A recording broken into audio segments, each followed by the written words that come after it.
Ever wondered what hypnosis feels like? As that state when you're half awake and half asleep? Andrew Huberman says that it's a powerful tool that, unfortunately, has been greatly put in the shadows by stage hypnosis. Basically, everybody is now seeing it as an entertainment show, and not as the medical practice that can encourage high performance. Yet one thing is certain: you may not know what hypnosis is until you've tried it. Here's Frank Santos, a comedian hypnotist, who over his 20-year career used to go around Boston University and hypnotize people to do some really funny things. Also, as Joe Rogan recollects from some shows he attended a couple of years ago, Frank Santos would sometimes make people feel like they were in a boat or in water. You may think that those were just weak-minded people, who are just really easy to convince of something, like those who believe in all sorts of religious cults. While it's scientifically proven that some people are more easily hypnotized than others, it's certainly not something to joke about. In fact, it seems that scientists have come up with a test called the Spiegel hypnosis test.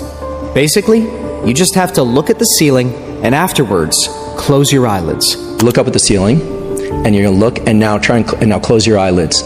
You're not very hypnotizable. How's that? People who are more hypnotizable, their eyelids will flutter in an attempt to go down. The way your hypnotizability is measured is by paying close attention to how your eyelids close.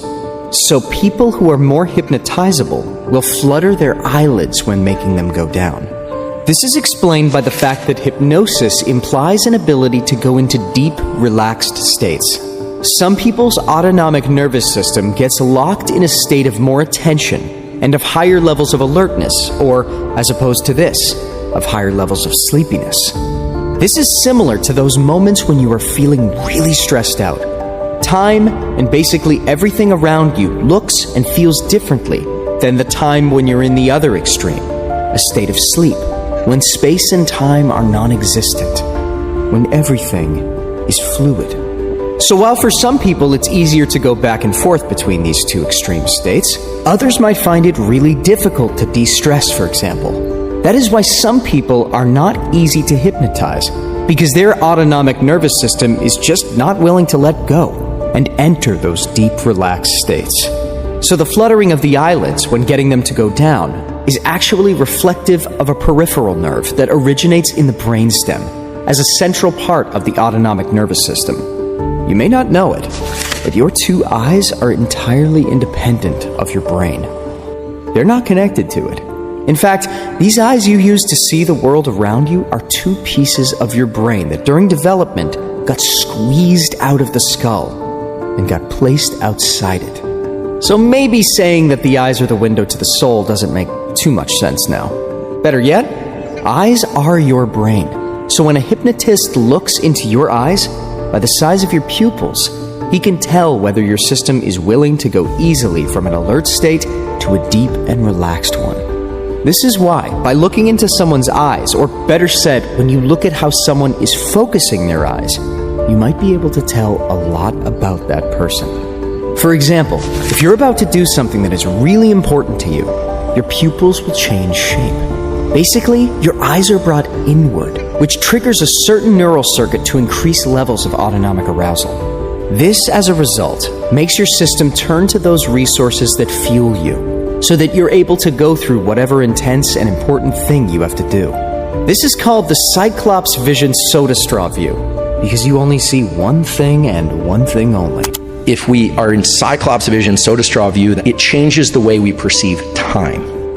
In opposition, when you're relaxed, as you're watching a sunset or you're just taking a walk, you're going into what's known as the optic flow. Things just flow past you, and you go into panoramic vision.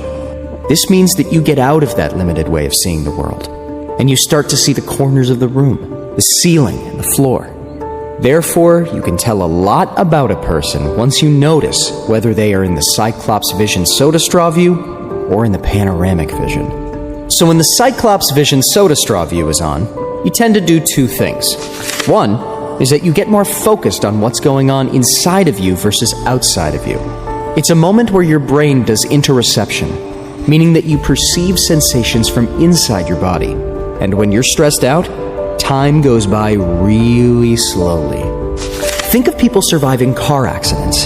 They will usually recollect things going on in slow motion because their internal level of arousal is really, really high in those moments of intense stress. But it feels like relaxation. So, there is a sum of personality traits that go hand in hand with someone's level of hypnotizability. Some people just cannot be hypnotized because one can never force hypnotism on someone. In the end, that deep state of quasi-relaxed sleepiness is not that easy to access on your own, without the guidance of a hypnotist. While there may be other ways to do it, this state can be really beneficial for people who want to learn something. They can become much more relaxed through hypnosis than their attempts to do so from their everyday life, while being conscious. Hypnosis can be a great tool for fast learning, just like sleep.